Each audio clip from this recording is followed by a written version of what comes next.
Bonjour à tous, donc Denis Laport, je suis vice-président formation. Alors j'aurais souhaité peut-être afficher le site usine-remarquable.fr. Donc il s'agit en fait d'une action engagée par le cluster Aquitaine Robotics, donc qui est le cluster néo-aquitaine qui concerne la robotique, et qui mène une action, j'ai envie de dire, complémentaire à ce monde numérique qui vient. Et j'aurai l'occasion de développer ce point. Parce qu'effectivement, dans ce monde très numérique, j'ai eu la chance de travailler et de rencontrer ce matin Martial Papillon, qui n'est pas donc Pierre-Yves Sampère, qui n'est pas dirigeant d'une entreprise de production ou d'assemblage, mais qui témoigne de cette réalité industrielle. Mais Martial, éventuellement, présente-toi. Bonjour, donc je m'appelle Martial Papillon, je suis fondateur d'une start-up, mais j'ai gardé un lien avec l'industrie depuis tout petit. Oui. Donc en fait, Denis m'a invité à raconter un petit peu mon histoire, puisqu'en fait elle est très liée à l'industrie. Donc moi je suis originaire d'une petite ville en Périgord, où il y a très peu d'industrie, mais il y en avait deux. Et j'ai eu la chance pendant les étés de travailler dans l'industrie et de découvrir le monde de l'industrie, parce qu'en fait je ne suis pas originaire de ce monde-là. Et c'est ça qui a permis que j'aille faire des études d'ingénieur et de travailler et de vouloir travailler dans l'industrie, parce que j'étais fasciné par les machines. Et j'ai aussi compris que l'industrie, c'est ce qui structurait les petits territoires et qui faisait la cohésion des territoires. J'ai eu la chance aussi, après, de visiter d'autres usines qui sont dans des endroits où on n'est pas habitué à les voir, dans les campagnes. Il y a 2 ans, j'ai été dans la vallée d'Ossau et j'ai visité une fonderie qui fabrique des pièces pour l'aéronautique. Il y a très peu de gens, ils sont à peu près une centaine de personnes à travailler. Ils sont en plein milieu de la vallée et en fait, il y a une vraie cohésion du territoire, il y a encore une dynamique et beaucoup de gens qui vivent de ces usines. Donc ce que présente l'usine Remarquable, c'est très important parce qu'en fait, ça permet à des gens qui ne sont pas issus de l'industrie de voir comment fonctionne une industrie. Une industrie, ce n'est pas forcément quelque chose de sale ou quelque chose de fatigant. C'est aussi des choses passionnantes et beaucoup d'innovation aussi dans les industries. Alors je peux effectivement en quelques mots présenter cette action, Usine Remarquable, qui a été expérimentée en fait pendant 2 ans, pendant une année particulière, c'était le Covid.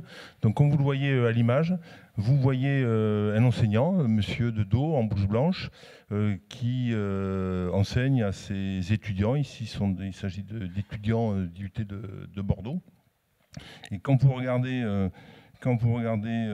donc derrière la salle, vous avez des panneaux, panneaux vitrés, et derrière se trouve l'assemblage la chaîne de production d'assemblage de MS Factory. Donc Usine Remarquable, c'est simplement un réseau d'entreprises qui mettent à disposition gratuitement auprès des enseignants gratuitement une salle pouvant accueillir de telles formations. Alors, du côté entreprise, et Pierre-Yves l'aurait très bien exprimé, mais du côté entreprise, le problème de ces usines, de ces entreprises, c'est leur difficulté à attirer du monde pour les recruter. Pierre-Yves Sampère, par exemple, on a 10 offres d'emploi sur le bureau chaque année. Et que ce soit d'ailleurs des opérateurs, des techniciens ou des ingénieurs, l'un des problèmes, c'est avoir du manpower pour fournir et répondre à ces clients. Et la situation ne s'arrange pas au sens où ces usines sont de plus en plus loin et de moins en moins visibles. Donc il y a une situation, alors nous sommes un ensemble d'acteurs. Alors moi je suis enseignant-chercheur en informatique à l'INSERM-Meka. Nous sommes un ensemble d'acteurs qui sont convaincus que la question de la promotion des usines et la question de la promotion des sciences et technologies, c'est 2 questions qui sont intimement liées. on ne fera pas la promotion des sciences et technologies si on se désindustrialise. Et inversement, les industries ont besoin effectivement de promouvoir ces enseignements. Et c'est convaincu de ce même combat qu'on essaie de sortir d'une situation qui est quand même compliquée. Les chiffres aujourd'hui indiquent que 90% des Français ne sont jamais rentrés dans une usine. Et quand on discute avec le rectorat, le même chiffre tombe, 90% des enseignants ne sont jamais rentrés dans une usine. Alors c'est vrai que le soir, régulièrement à 20h, sur TF1, TN2 ou TV7, on promeut l'usine, mais en fait c'est un objet que personne ne connaît pour n'y être jamais entré. Donc tant que ce petit point d'invisibilité n'aura pas été dépassé, on risque de ne pas avancer, sachant que, et ça c'est une conviction partagée par tous, les bons emplois, les emplois qualifiés, avec fortes compétences, bien rémunérés, seront aussi présents dans les usines, si ce n'est plus, que dans les services. C'est un propos qui court depuis déjà quelques années. Donc voilà, d'un point de vue très pragmatique, c'est pour cette raison que Aquitaine Robotics a expérimenté cette action chez EMS Factory et propose de le déployer sur tout le territoire néo-aquitain, dans chacun des 12 départements et dans chacun des pays de ces 12 départements. Et en même temps, parce qu'une idée peut éventuellement se développer plus rapidement ailleurs qu'ici, de le déployer simultanément en France et peut-être à l'étranger. Donc voilà, en quelques mots, usine remarquable. Si, alors encore un témoignage de Pierre-Yves Sampéré, c'était en pleine Covid, c'était particulier. Quelques résidences ont eu lieu, donc des enseignants, une association sont venus,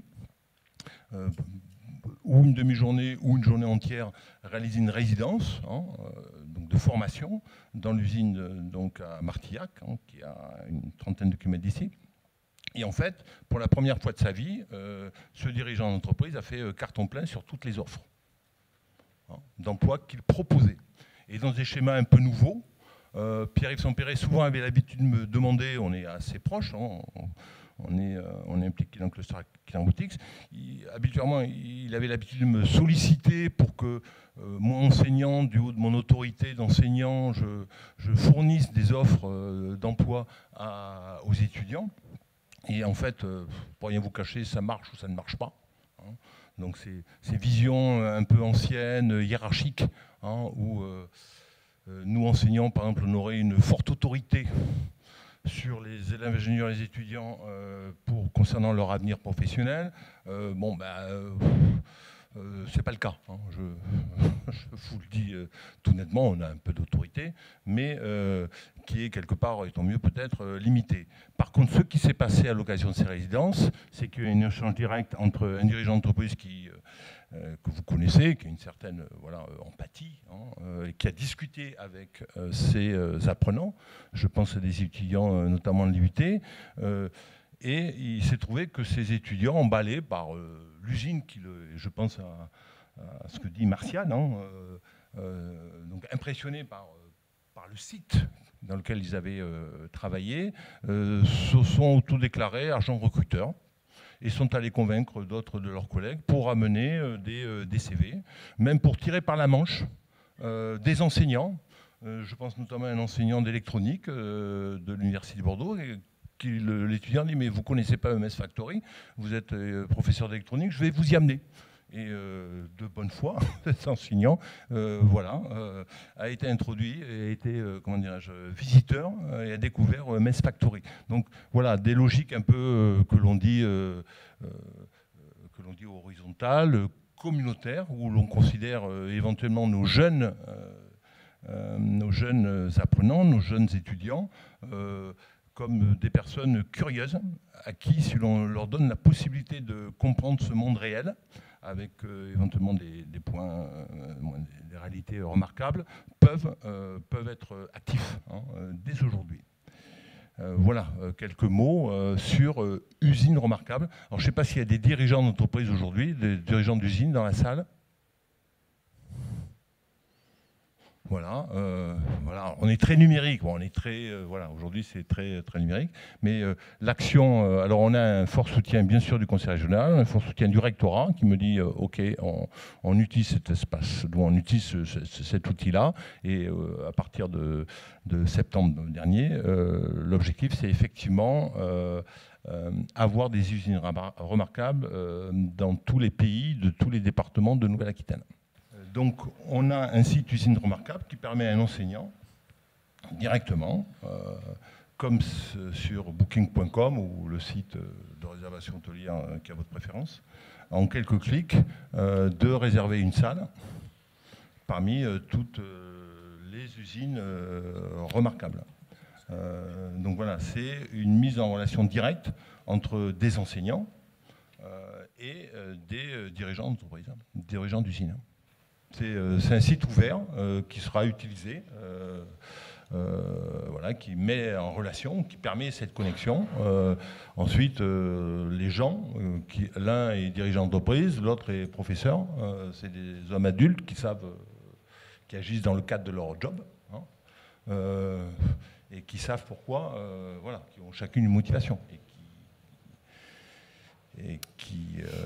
Donc bien sûr la salle est toujours propriété de l'usine, donc il faut qu'il y ait un accord in fine de l'usine, et le temps, comment dirais-je, l'enseignant est maître de son contenu, hein, il est responsable de l'enseignement qu'il prodigue à ses étudiants, de ses lycéens ou collégiens, et donc ces deux professionnels en tant que professionnels sont amenés à se rencontrer et participer à une usine remarquable.